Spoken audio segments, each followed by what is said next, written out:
The Columbia Broadcasting System and its affiliated stations present Orson Welles and the Mercury Theatre on the air in The War of the Worlds by H.G. Wells.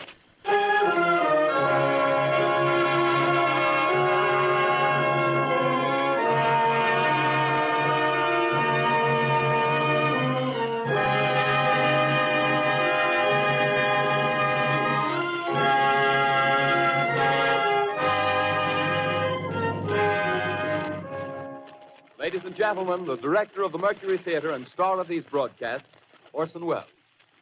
We know now that in the early years of the 20th century, this world was being watched closely by intelligences greater than man's, and yet as mortal as his own. We know now that as human beings busied themselves about their various concerns, they were scrutinized and studied, perhaps almost as narrowly as a man with a microscope might scrutinize the transient creatures that swarm and multiply in a drop of water. With infinite complacence, people went to and fro over the earth about their little affairs, serene in the assurance of their dominion over this small, spinning fragment of solar driftwood, which by chance or design, man has inherited out of the dark mystery of time and space. Yet across an immense ethereal gulf, minds that are to our minds as ours are to the beasts in the jungle, intellects vast, cool, and unsympathetic, regarded this earth with envious eyes and slowly and surely drew their plans against us. In the 39th year of the 20th century came the Great Disillusionment. Near the end of October, business was better. The war scare was over. More men were back at work. Sales were picking up. On this particular evening, October 30th, the Crosley service estimated that 32 million people were listening in on radios. For the next 24 hours, not much change in temperature. A slight atmospheric disturbance of undetermined origin is reported over Nova Scotia, causing a low-pressure area to move down rather rapidly over the northeastern states, bringing a forecast of rain accompanied by winds of light gale force. Maximum temperature 66, minimum 48. This weather report comes to you from the Government Weather Bureau. We take you now to the Meridian Room in the Hotel Park Plaza in downtown New York, where you will be entertained by the music of Raymond Raquello and his orchestra.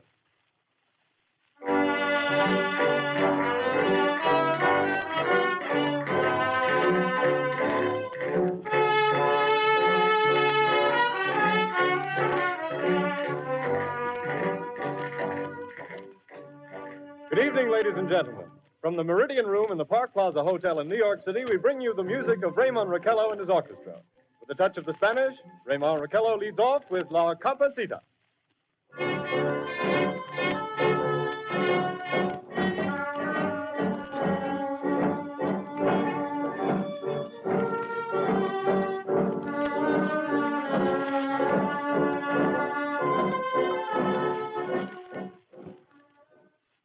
Ladies and gentlemen, we interrupt our program of dance music to bring you a special bulletin from the Intercontinental Radio News.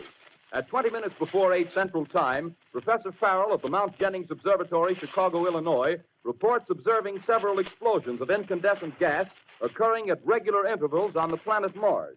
The spectroscope indicates the gas to be hydrogen and moving toward the Earth with enormous velocity. Professor Pearson of the observatory at Princeton confirms Farrell's observation and describes the phenomenon as, quote, like a jet of blue flame shot from a gun, unquote.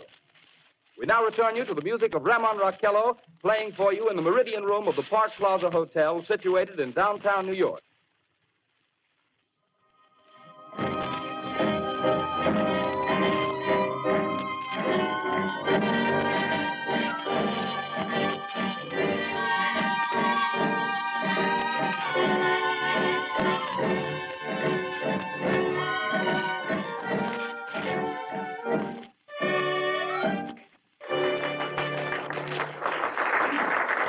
And now a tune that never loses favor, the ever-popular Stardust, Raymond Raquello and his orchestra.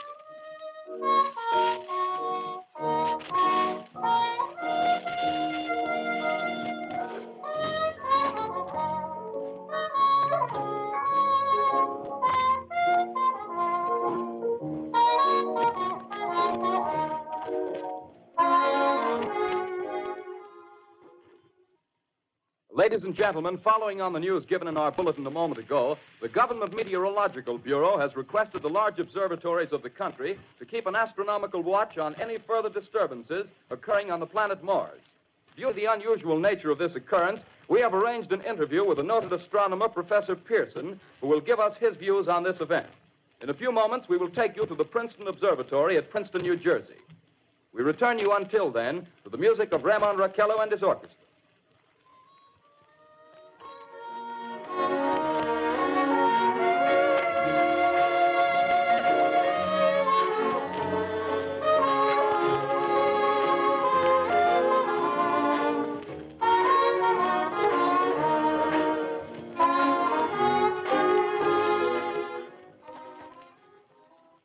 We are ready now to take you to the Princeton Observatory at Princeton, where Carl Phillips, our commentator, will interview Professor Richard Pearson, famous astronomer. We take you now to Princeton, New Jersey. Good evening, ladies and gentlemen. This is Carl Phillips speaking to you from the observatory at Princeton. I'm standing in a large semicircular room, pitch black except for an oblong split in the ceiling.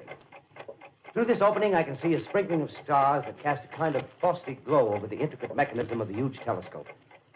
The ticking sound you hear is the vibration of the clockwork.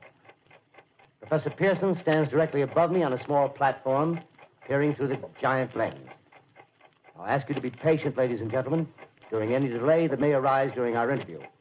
Besides the ceaseless watch of the heavens, Professor Pearson may be interrupted by telephone or other communications. During this period, he is in constant touch with the astronomical centers of the world. Professor, may I begin our questions? Any time, Mr. Phillips. Professor, would you please tell our radio audience exactly what you see as you observe the planet Mars through your telescope? Nothing unusual at the moment, Mr. Phillips. A red disk swimming in the blue sea. Transverse stripes across the disk. Quite distinct now because Mars happens to be at the point nearest the Earth, in opposition, as we call it. In your opinion, what do these transverse stripes signify, Professor Pearson? Not canals, I can assure you, Mr. Phillips. They... Although that's the popular conjecture of those who imagine Mars to be inhabited. From a scientific viewpoint, the stripes are merely the result of atmospheric conditions peculiar to the planet. Then you're quite convinced, as a scientist, that living intelligence as we know it does not exist on Mars? I say the chances against it are 1,000 to 1. And yet, how do you account for these gas eruptions occurring on the surface of the planet at regular intervals? Phillips, I cannot account for it. By the way, Professor, for the benefit of our listeners, how far is Mars from the Earth? Approximately 40 million miles. Well, that seems a safe enough distance. Just a moment, ladies and gentlemen. Someone has just handed Professor Pearson a message. While he reads it, let me remind you that we are speaking to you from the observatory in Princeton, New Jersey, where we are interviewing the world-famous astronomer, Professor Pearson. One moment, please. Professor Pearson has passed me a message which he has just received. Professor, may I read the message to the listening audience? Certainly, Mr. Phillips. Ladies and gentlemen, I shall read you a wire addressed to Professor Pearson from Dr. Gray of the Natural History Museum, New York. Quote, 9:15 p.m. Eastern Standard Time. Seismograph registered shock of almost earthquake intensity occurring within a radius of 20 miles of Princeton. Please investigate. Signed, Lloyd Gray, Chief of Astronomical Division. Unquote. Professor Pearson, could this occurrence possibly have something to do with the disturbances observed on the planet Mars? Hardly, Mr. Phillips. This is probably a meteorite of unusual size, and its arrival at this particular time is merely a coincidence. However, we shall conduct a search as soon as daylight permits. Thank you, Professor. Ladies and gentlemen, for the past 10 minutes, we've been speaking to you from the observatory at Princeton, bringing you a special interview with Professor Pearson, noted astronomer. This is Carl Phillips speaking. We are returning you now to our New York studio.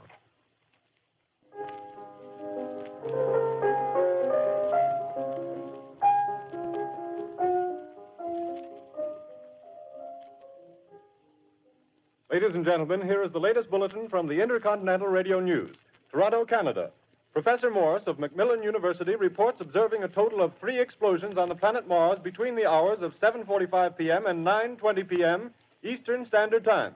This confirms earlier reports received from American observatories. Now, nearer home, comes a special bulletin from Trenton, New Jersey. It is reported that at 8:50 p.m., a huge flaming object, believed to be a meteorite, fell on a farm in the neighborhood of Grover's Mill, New Jersey, 22 miles from Trenton. The flash in the sky was visible within a radius of several hundred miles, and the noise of the impact was heard as far north as Elizabeth. We have dispatched a special mobile unit to the scene, and we'll have our commentator, Carl Phillips, give you a word picture of the scene as soon as he can reach there from Princeton. In the meantime, we take you to the Hotel Martinet in Brooklyn, where Bobby Millett and his orchestra are offering a program of dance music.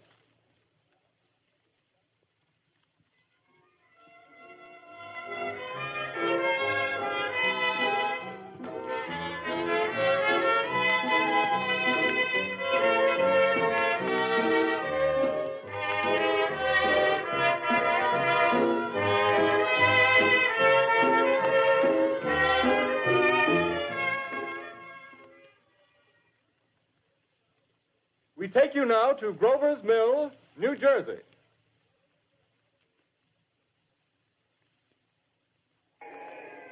Ladies and gentlemen, this is Carl Phillips again, out at the Wilmot Farm, Grover's Mill, New Jersey. Professor Pearson and myself made the 11 miles from Princeton in 10 minutes. Well, I hardly know where to begin. To paint for you a word picture of the strange scene before my eyes, like something out of a modern Arabian Nights. Well, I just got here. I haven't had a chance to look around yet. I guess that's it. Yes, I guess that's the thing directly in front of me, half buried in a vast pit. Must have struck with terrific force. The ground is covered with splinters of a tree. It must have struck on its way down. But I can see the object itself doesn't look very much like a meteor, at least not the meteors I've seen. It looks more like a huge cylinder. Has a diameter of, what would you say, Professor Pearson? What's that? What would you say, what's the diameter of this? About 30 yards. About 30 yards. The metal on the sheath is, well, I've never seen anything like it. The color is sort of yellowish white. It's curious. Spectators now are pressing close to the object in spite of the efforts of the police to keep them back. Getting in front of my line of vision. Would you mind standing one side, please? While the police are pushing the crowd back. Here's Mr. Wilmot, owner of the farm here. He may have some interesting facts to add. Mr. Wilmot, would you please tell the radio audience as much as you remember of this rather unusual visitor that dropped in your backyard? Step closer, please. Ladies and gentlemen, this is Mr. Wilmot. Well, I was listening to the radio. Closer and louder, please. Pardon me? Louder, please, closer. Yes. I was listening to the radio and kind of drowsing. That professor fellow was talking about Mars, so I was half chosen and half... Yes, Mr. Wilmot, and then what happened? Well, as I was saying, I was listening to the radio, kind of halfway. Yes, Mr. Wilmot, and then you saw something. Well, not first off. I heard something. And what did you hear? A hissing sound like this. Kind of like a 4th of July rocket. Yes, then what? I turned my head out the window and would have sworn I was to sleep and dreaming. Yes? I seen a kind of greenish streak and then zingo. Something smacked the ground, knocked me clear out of my chair. Well, were you frightened, Mr. Wilmot? Well, I ain't quite sure. I reckon I was kind of riled. Well, thank you, Mr. Wilmot. Thank you very much. Yeah, you want me to tell No, that's quite all right. That's plenty. Ladies and gentlemen, you've just heard Mr. Wilmot, owner of the farm where this thing has fallen. I wish I could convey the atmosphere, the background of this fantastic scene. Hundreds of cars are parked in a field in back of us, and the police are trying to rope off the roadway leading into the farm, but it's no use. They're breaking right through. The car's headlights throw an enormous spotlight on the pit where the object's half buried. Now, some of the more daring souls now are venturing near the edge. The silhouettes stand out against the metal sheen. One man wants to touch the thing. He's having an argument with the policeman. Now, the policeman wins. Now, ladies and gentlemen, there's something I haven't mentioned in all this excitement, but it's becoming more distinct. Perhaps you've caught it already on your radio. Listen, please. Do you hear it? It's a curious humming sound that seems to come from inside the object. I'll move the microphone nearer. Here. Now, we're not more than 25 feet away. Can you hear it now? Professor Pearson. Yes, Mr. Grover. Can you tell us the meaning of that scraping noise inside the thing? Possibly the unequal cooling of its surface. I say, do you still think it's a meteor, Professor? I don't know what to think. The metal casing is definitely extraterrestrial. Not found on this Earth. Friction with the Earth's atmosphere usually tears holes in a meteorite. This thing is smooth, and you can see its cylindrical Just a minute. shape. Something's happening. Ladies and gentlemen, this is terrific. This end of the thing is beginning to flake off. The top is beginning to rotate like a screw, and the thing must be hollow. He's moving. Keep back there. Keep back there. Keep those men back. Keep back there. Keep those idiots back. Take off. The top's loose. Look out there. Stand back. Ladies and gentlemen, this is the most terrifying thing I've ever witnessed. Wait a minute. Someone's calling someone or something. I can see turning out of that black hole two luminous discs. The eyes, it might be a face, might be almost Good heavens, something wriggling out of the shadow like a gray snake. Now it's another one, and another one, and another one. They look like tentacles to me. Oh, yeah, I can see the thing's body. Now it's large as a bear. It glistens like wet leather, but that face, ladies and gentlemen, it's indescribable. I can hardly force myself to keep looking at it. It's so awful. The eyes are black, and they gleam like a serpent. The mouth is that's kind of V-shaped with saliva dripping from its rimless lips that seem to quiver and pulsate. And the monster, or whatever it is, can hardly move. It seems weighed down by possibly gravity or something. The thing's rising up now, and the crowd falls back. They've seen plenty. The most extraordinary experience, ladies and gentlemen. I can't find words. Well, I'll pull this microphone with me as I talk. I'll have to stop the description until I can take a new position. Hold on, will you, please? I'll be right back in a minute.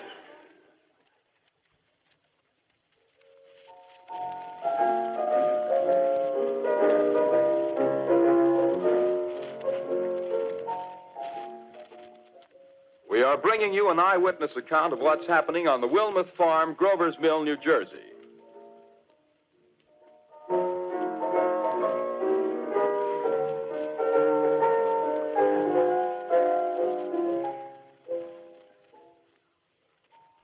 We now return you to Carl Phillips at Grover's Mill. Ladies and gentlemen, am I on? Ladies and gentlemen, here I am, back of a stone wall that adjoins Mr. Wilmuth's garden. From here, I get a sweep of the whole scene. I'll give you every detail as long as I can talk and as long as I can see. More state police have arrived. They're drawing up a cordon in front of the pit. About 30 of them. No need to push the crowd back now. They're willing to keep their distance. The captain's conferring with someone. Can't quite see who. Oh, yes, I believe it's Professor Pearson.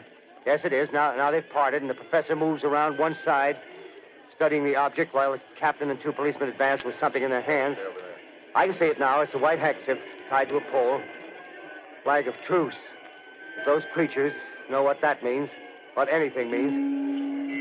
Wait a minute. Something's happening. Humped shape is rising out of the pit. I can make out a small beam of light against a mirror. What's that? There's a jet of flame springing from the mirror, and it leaps right at the advancing men. It strikes them head on. Lord, they're turning into flames. Now the whole field's caught up by the woods, the barns, the gas tanks of the automobiles, spreading everywhere. It's coming this way now, about 20 yards to my right.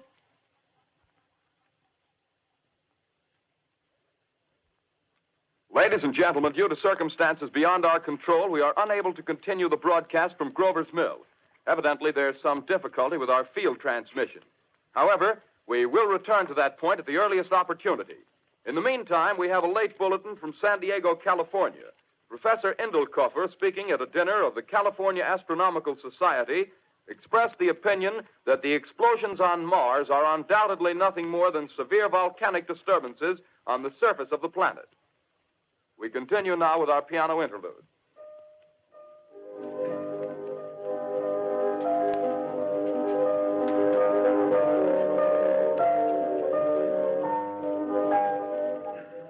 Ladies and gentlemen, I've just been handed a message that came in from Grover's Mill by telephone. Just one moment, please. At least 40 people, including 6 state troopers, lie dead in a field east of the village of Grover's Mill. Their bodies burned and distorted beyond all possible recognition. The next voice you hear will be that of Brigadier General Montgomery Smith, commander of the state militia at Trenton, New Jersey. I have been requested by the governor of New Jersey to place the counties of Mercer and Middlesex as far west as Princeton and east to Jamesburg under martial law. No one will be permitted to enter this area except by special pass issued by state or military authorities. 4 companies of state militia are proceeding from Trenton to Grover's Mill and will aid in the evacuation of homes within the range of military operations. Thank you. You have just been listening to General Montgomery Smith, commanding the state militia at Trenton. In the meantime, further details of the catastrophe at Grover's Mill are coming in. The strange creatures, after unleashing their deadly assault, crawled back in their pit and made no attempt to prevent the efforts of the firemen to recover the bodies and extinguish the fire. The combined fire departments of Mercer County are fighting the flames which menace the entire countryside. We have been unable to establish any contact with our mobile unit at Grover's Mill, but we hope to be able to return you there at the earliest possible moment. In the meantime, we take you to... Just one moment, please. Ladies and gentlemen, I have just been informed that we have finally established communication with an eyewitness of the tragedy. Professor Pearson has been located at a farmhouse near Grover's Mill, where he has established an emergency observation post. As a scientist, he will give you his explanation of the calamity. The next voice you hear will be that of Professor Pearson, brought to you by direct wire. Professor Pearson.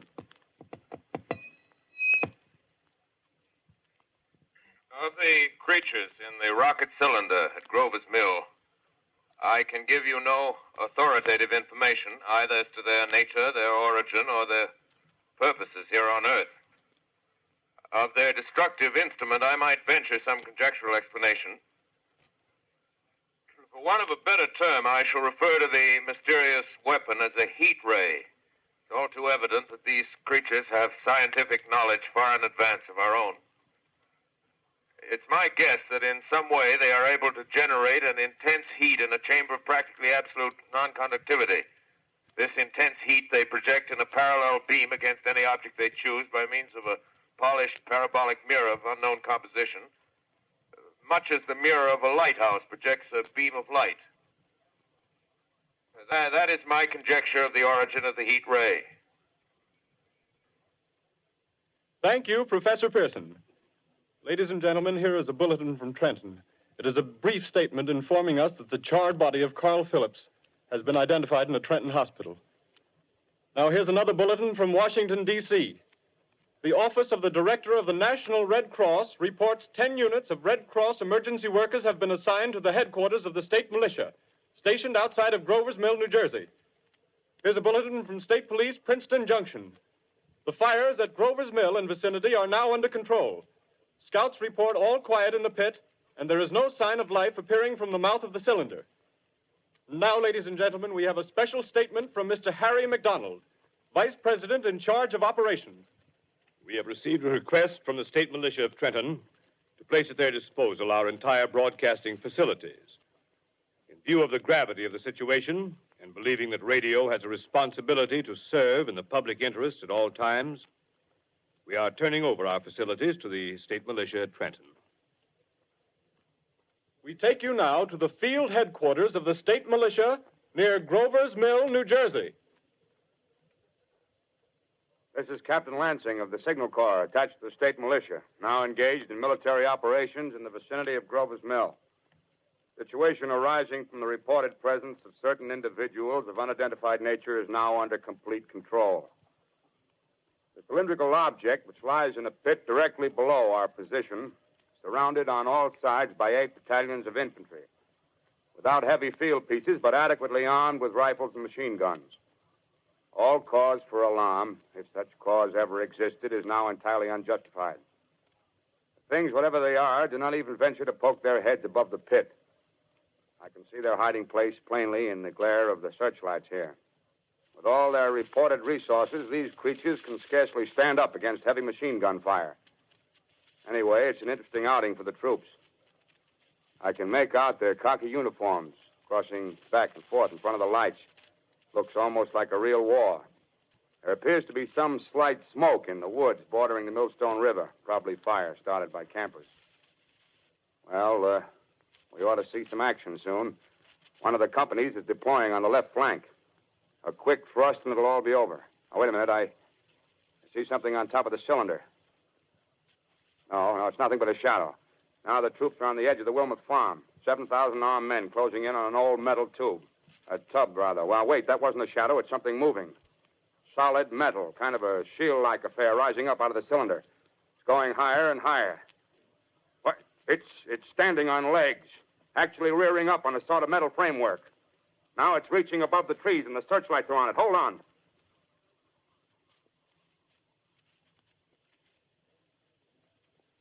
Ladies and gentlemen, I have a grave announcement to make. Incredible as it may seem, both the observations of science and the evidence of our eyes lead to the inescapable assumption that those strange beings who landed in the Jersey farmlands tonight are the vanguard of an invading army from the planet Mars. The battle which took place tonight at Grover Mills has ended in one of the most startling defeats ever suffered by an army in modern times. 7,000 men armed with rifles and machine guns pitted against a single fighting machine of the invaders from Mars. 120 known survivors. The rest strewn over the battle area from Grover's Mill to Plainsboro, crushed and trampled to death under the metal feet of the monster, or burned to cinders by its heat ray. The monster is now in control of the middle section of New Jersey and has effectively cut the state through its center. Communication lines are down from Pennsylvania to the Atlantic Ocean. Railroad tracks are torn and service from New York to Philadelphia discontinued, except routing some of the trains through Allerton and Phoenixville. Highways to the north, south, and west are clogged with frantic human traffic. Police and army reserves are unable to control the mad flight. By morning, the fugitives will have swelled Philadelphia, Camden, and Trenton. It is estimated to twice their normal population. Martial law prevails throughout New Jersey and eastern Pennsylvania. At this time, we take you to Washington for a special broadcast on the national emergency. The Secretary of the Interior. Citizens of the nation, I shall not try to conceal the gravity of the situation that confronts the country, nor the concern of your government in protecting the lives and property of its people. However, I wish to impress upon you, private citizens and public officials, all of you, the urgent need of calm and resourceful action. Fortunately, this formidable enemy is still confined to a comparatively small area, and we may place our faith in the military forces to keep them there. In the meantime, placing our faith in God, we must continue the performance of our duties, each and every one of us, so that we may confront this destructive adversary with a nation united, courageous, and consecrated to the preservation of human supremacy on this earth. I thank you. You have just heard the Secretary of the Interior speaking from Washington. Bulletins too numerous to read are piling up in the studio here. We're informed that the central portion of New Jersey is blacked out from radio communication due to the effect of the heat ray upon power lines and electrical equipment. Here's a special bulletin in New York. Cables have been received from English, French, and German scientific bodies offering assistance. Astronomers report continued gas outbursts at regular intervals on the planet Mars. The majority voiced the opinion that the enemy will be reinforced by additional rocket machines. There have been several attempts made to locate Professor Pearson of Princeton, who has observed Martians at close range. It is feared he was lost in the recent battle. Langham Field, Virginia. Scouting planes report 3 Martian machines visible above treetops, moving north toward Somerville with population fleeing ahead of them. The heat ray is not in use, although advancing at express train speed, invaders pick their way carefully. They seem to be making a conscious effort to avoid destruction of cities and countryside. However, they stop to uproot power lines, bridges, and railroad tracks. Their apparent objective is to crush resistance, paralyze communication, and disorganize human society. Here is a bulletin from Basking Ridge, New Jersey. Coon hunters have stumbled on a second cylinder similar to the first, embedded in the great swamp 20 miles south of Morristown. Army field pieces are proceeding from Newark to blow up the second invading unit before the cylinder can be opened and the fighting machine rigged. They are taking up a position in the foothills of Watchung Mountains. Another bulletin from Langham Field, Virginia.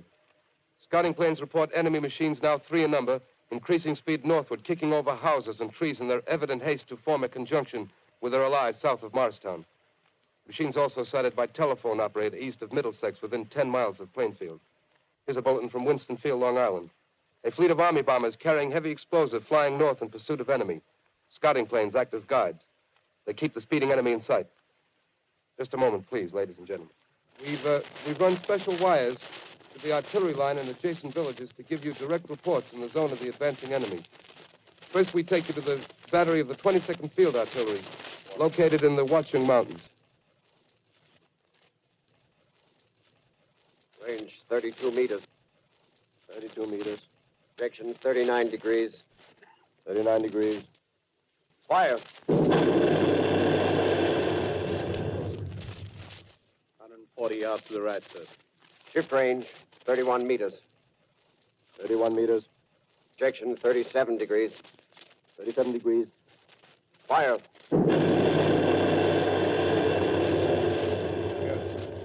Hit, sir. Got the tripod of one of them. That's off. The others are trying to repair it. Quick, get the range. Shift 30 meters. 30 meters. Projection 27 degrees. 27 degrees. Fire. Can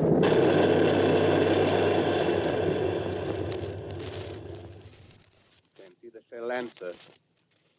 Letting off a smoke. What is it? Black smoke, sir. Moving this way. Lying close to the ground. Moving fast. Put on gas masks. Get ready to fire. Shift to 24 meters. 24 meters.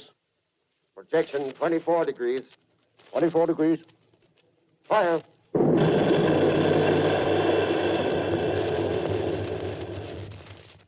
Still can't see, sir. Smoke's coming nearer. Get the range. 33 meters. 23 meters. 23 meters. 22 degrees. 22 degrees.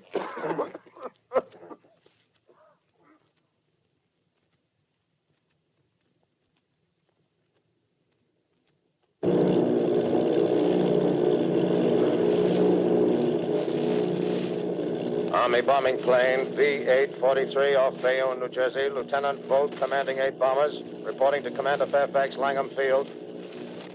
This is Vogt reporting to Commander Fairfax, Langham Field. Enemy tripod machines now in sight. Reinforced by 3 machines from the Morristown cylinder. 6 altogether. 1 machine partially crippled. Believed hit by shell from Army gun in Watchung Mountains. Guns now appear silent. A heavy black fog hanging close to the earth of extreme density, nature unknown. No sign of heat ray. Enemy now turns east, crossing Passaic River into the Jersey marshes. Another straddles the Pulaski Skyway. Evident objective is New York City. They're pushing down a high-tension power station. The machines are close together now, and we're ready to attack. Planes circling, ready to strike.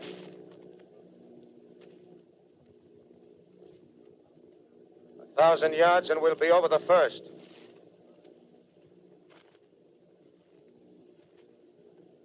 800 yards.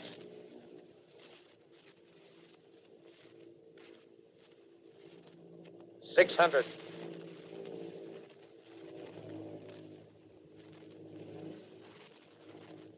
400. 200. There they go. The giant arm raised. Green flash. They're spraying us with flame. 2,000 feet. Engines are giving out.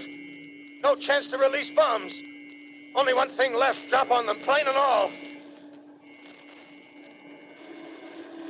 We're diving on the first one. Now the engine's gone. 8.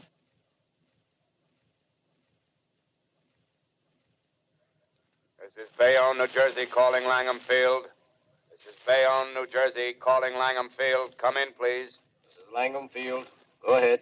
8 Army bombers in engagement with enemy tripod machines over Jersey Flats. Engines incapacitated by heat ray. All crashed. 1 enemy machine destroyed. Enemy now discharging heavy black smoke in direction of...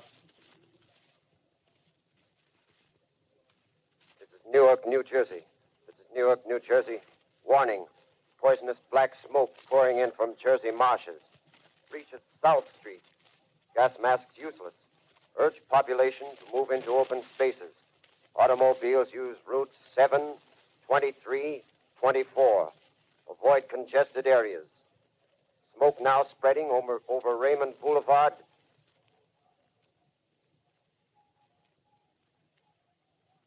X2L calling CQ, 2X2L calling CQ, 2X2L calling 8X3R. Come in, please. This is 8X3R coming back at 2X2L. How's reception? How's reception? K, please.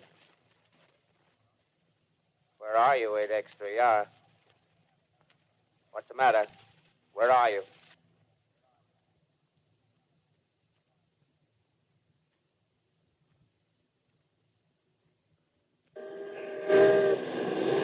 I'm speaking from the roof of Broadcasting Building. I'm speaking from the roof of Broadcasting Building, New York City. The bells you hear are ringing to warn the people to evacuate the city as the Martians approach.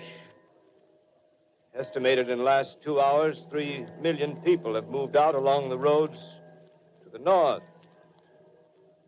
Hutchison River Parkway is still kept open for motor traffic. Avoid bridges to Long Island, hopelessly jammed. All communication with Jersey Shore closed 10 minutes ago. No more defenses. Our army is wiped out. Artillery, Air Force, everything wiped out. This may be the last broadcast. We'll stay here to the end. People are holding service here below us in the cathedral. Now I look down the harbor, all manner of boats, overloaded with fleeing population pulling out from docks. Streets are all jammed. Noise and crowds like New Year's Eve in city. Wait a minute. The enemy is now in sight above the Palisades. Five great machines. First one is crossing the river. I can see it from here, wading the Hudson like a man wading through a brook. A bulletin is handed me. Martian cylinders are falling all over the country. One outside of Buffalo, one in Chicago, St. Louis. Seem to be timed and spaced. Now the first machine reaches the shore. He stands watching, looking over the city. The steel cowlish head is even with the skyscrapers. He waits for the others. They rise like a line of new towers on the city's west side. Now they're lifting their metal hands. This is the end now. Smoke comes out, black smoke drifting over the city. People in the streets see it now. They're running toward the East River, thousands of them, dropping in like rats. Now the smoke's spreading faster. It's reached Times Square. People are trying to run away from it, but it's no use. They're falling like flies. Now the smoke's crossing 6th Avenue. 5th Avenue. 100 yards away. It's 50 feet.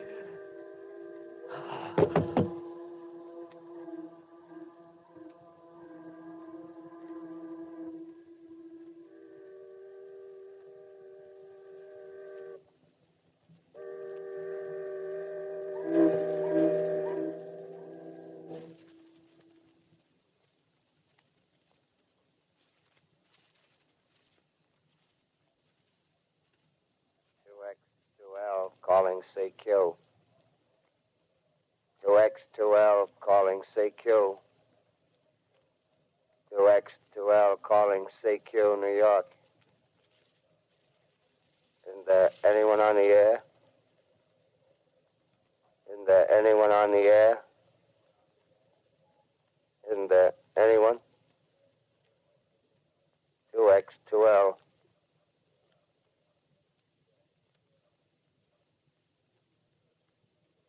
You are listening to a CBS presentation of Orson Welles and the Mercury Theatre on the air in an original dramatization of The War of the Worlds by H.G. Wells. The performance will continue after a brief intermission. This is the Columbia Broadcasting System. The War of the Worlds by H.G. Wells, starring Orson Welles and the Mercury Theatre on the air.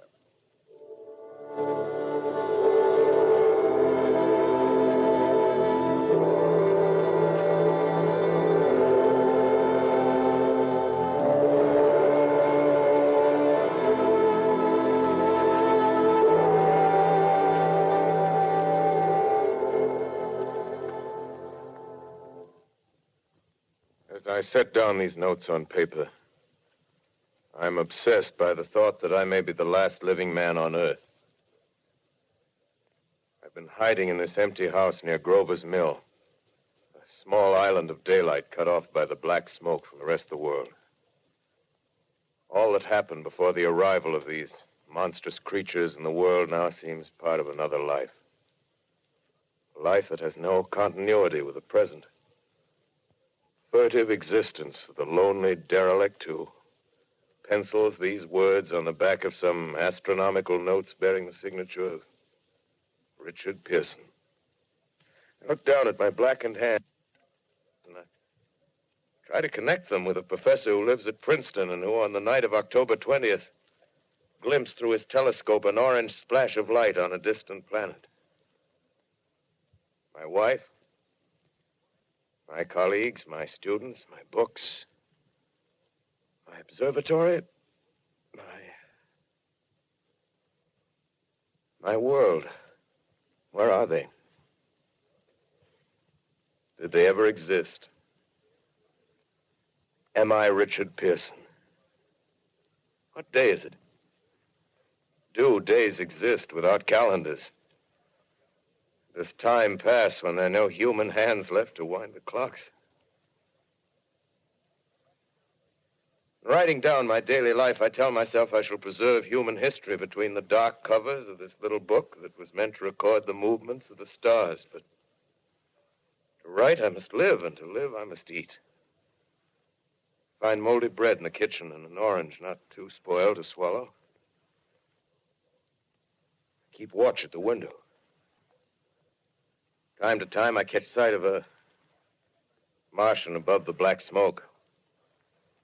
The smoke still holds the house in its black coil, but at length there's a hissing sound, and suddenly I see a Martian mounted on his machine, spraying the air with a jet of steam as if to dissipate the smoke. I watch in a corner as his huge metal legs nearly brush against the house. Exhausted by terror, I fall asleep. Morning. Sun streams in the window. The black cloud of gas is lifted, and the scorched meadows to the north look as though a black snowstorm had passed over them. I venture from the house. I make my way to a road, no traffic.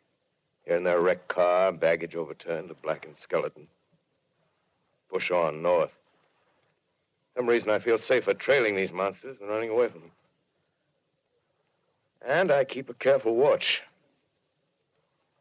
I've seen the Martians feed. Should one of their machines appear over the top of trees, I'm ready to fling myself flat on the earth. Come to a chestnut tree. October.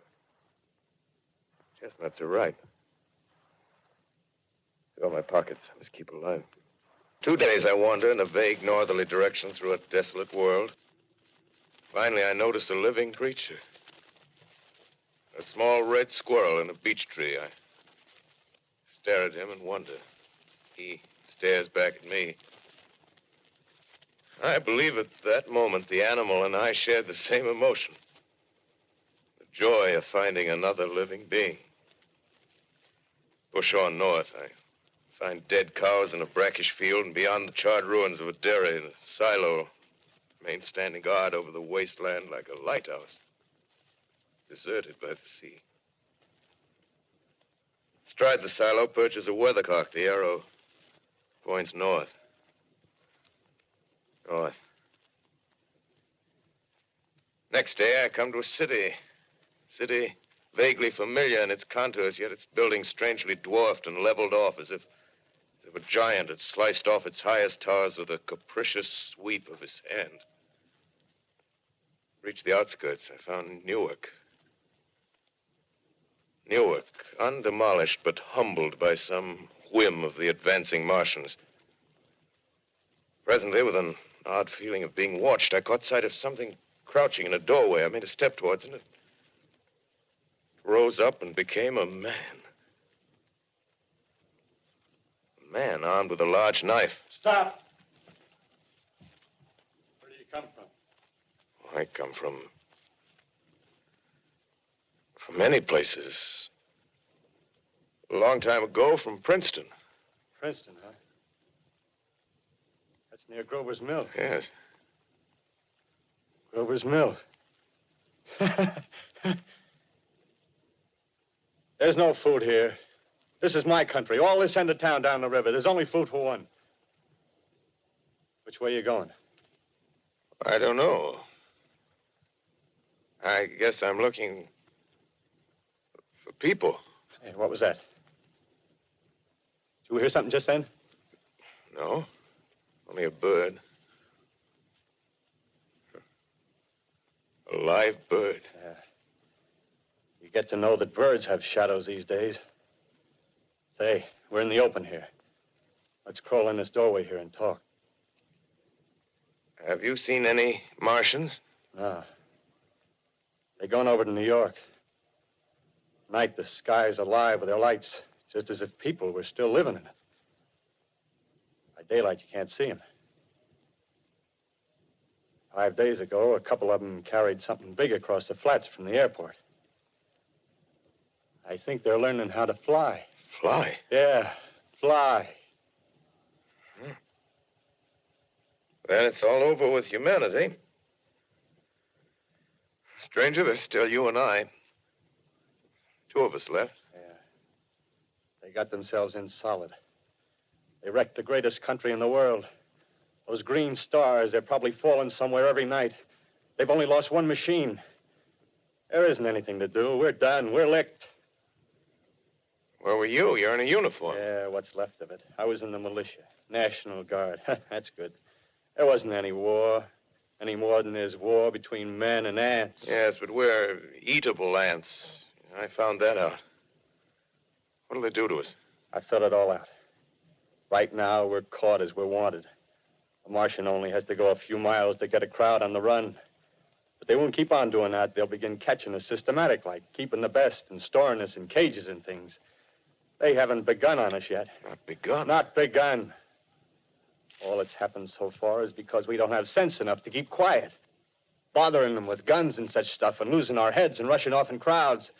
No, instead of our rushing around blind, we got to fix ourselves up. Fix ourselves up according to the way things are now. Cities, nations, civilization, progress. Yes, but if that's so, what is there to live for? Well, there won't be any more concerts for 1,000,000 years or so, and no nice little dinners at restaurants. If it's amusement you're after, I guess the game's up. What is there left? Life, that's what. I want to live. Yeah, and so do you. We're not going to be exterminated. And I don't mean to be caught either. Tamed and fattened and bred like an ox. What are you going to do? I'm going on. Right under their feet. I got a plan. We men as men, we're finished. We don't know enough. We got to learn plenty before we got a chance. We've got to live and keep free while we learn, see? I've thought it all out, see? Well, tell me the rest. Well, it isn't all of us that are made for wild beasts. That's what it got to. That's what it got to be. That's why I watched you. Watched you. All those little office workers that used to live in these houses. They be no good. They haven't any stuff in them. They used to run Run off to work. I've seen hundreds of them running to catch their commuter's train in the morning, afraid they'd get canned if they didn't. Running back at night, afraid they wouldn't be in time for dinner. Lives insured and a little invested in case of accidents. Yeah, and on Sundays, worried about the hereafter. Well, the Martians, they'll be a godsend for those guys. Nice, roomy cages, good food, careful breeding, no worries. Yeah, after a week or so of chasing around the fields on empty stomachs, they'll come and be glad to be caught. You've thought it all out, haven't you? Sure, you bet I have. That isn't all. These Martians are going to make pets of some of them. Train them to do tricks. Who knows, get sentimental over the pet boy who grew up and had to be killed. Yeah, and some maybe, they'll train to hunt us. Oh, no, it's impossible. Human Yes, they will. There's men who do it gladly. If one of them ever comes after me, by... In the meantime, you and I and others like us, where are we to live when the Martians own the Earth? I got it all figured out. We'll live underground. I've been thinking about the sewers. Under New York, there are miles and miles of them. The main ones, they're big enough for anybody. Then there's cellars, vaults, underground storerooms, railway tunnels, subways. You begin to see, huh? We'll get a bunch of strong men together. No weaklings. That rubbish, out. As you meant me to go. All right. Give you a chance, didn't I? Won't quarrel about that. Go on. Well, we got to make safe places for us to stay in, see? Get all the books we can. Science books. That's where men like you come in, see? We raid the museums. We'll even spy on the Martians. May not be so much we have to learn before... Listen. Just imagine this. 4 or 5 of their own fighting machines suddenly start off. Heat rays right and left. Not a Martian in them. Not a Martian in them, see? But men. Men who've learned the way how. May even be in our time. Gee. Imagine having one of them lovely things with a heat ray wide and free. We'd turn it on Martians. We'd turn it on men. We'd bring everybody down on their knees. That's your plan. Yeah. You. Me.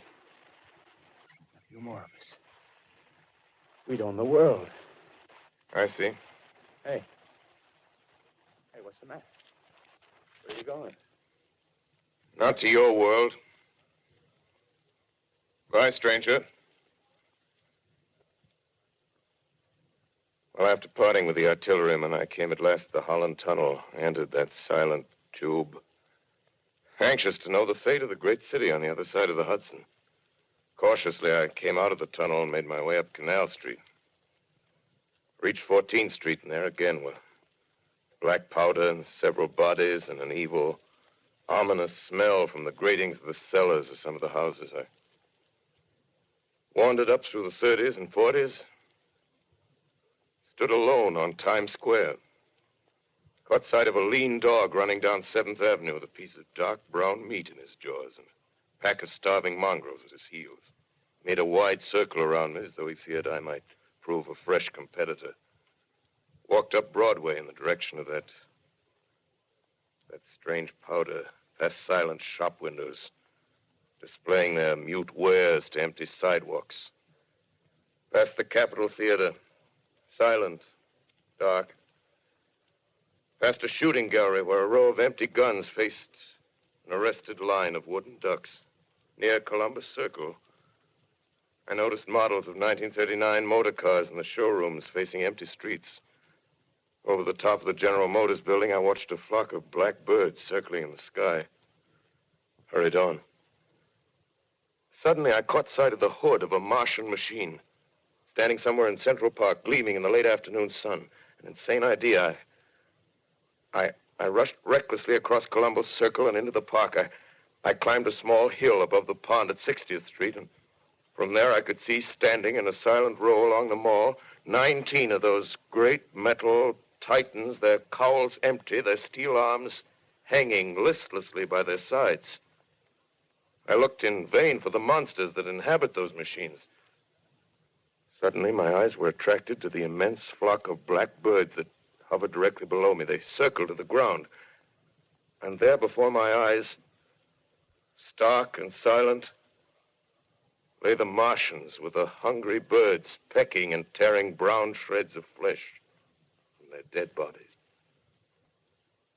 Later, when their bodies were examined in laboratories, it was found that they were killed by the putrefactive and disease bacteria against which their systems were unprepared. Slain, after all, man's defenses had failed by the humblest thing that God, His wisdom, has put upon this earth. Before the cylinder fell, there was a general persuasion that through all the deep of space, no life existed beyond the petty surface of our minute sphere. Now we see further. Dim and wonderful is the vision I've conjured up in my mind of life spreading slowly from this little seedbed of the solar system throughout the inanimate vastnesses of sidereal space. But a remote dream, maybe that the destruction of the Martians is only a reprieve to them and not to us. Is the future ordained, perhaps? Strange it now seems to sit in my peaceful study at Princeton, writing down this last chapter of the record, begun at a deserted farm in Grover's Mill. Strange to watch children playing in the streets. Strange to see young people strolling on the green where the new spring grass heals the last black scars of a bruised earth. Strange to watch the sightseers enter the museum where the dissembled parts of a Martian machine are kept on public view. Strange when I recall the time when I first saw it. Bright and clean-cut, hard and silent under the dawn of that last great day.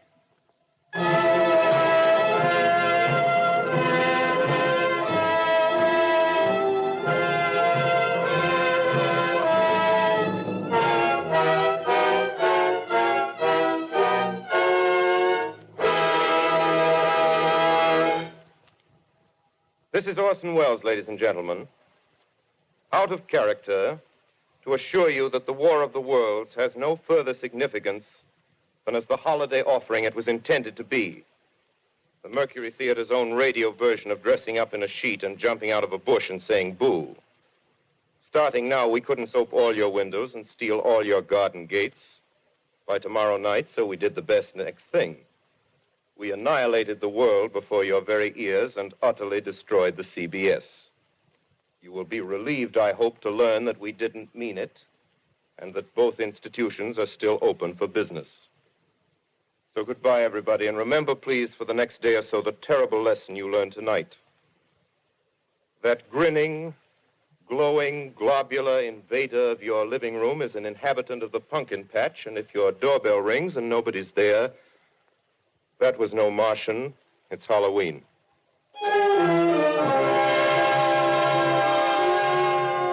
Tonight, the Columbia Broadcasting System and its affiliated stations coast to coast has brought you The War of the Worlds by H.G. Wells, the 17th in its weekly series of dramatic broadcasts featuring Orson Welles and the Mercury Theatre on the air. Next week, we present a dramatization of 3 famous short stories. This is the Columbia Broadcasting System.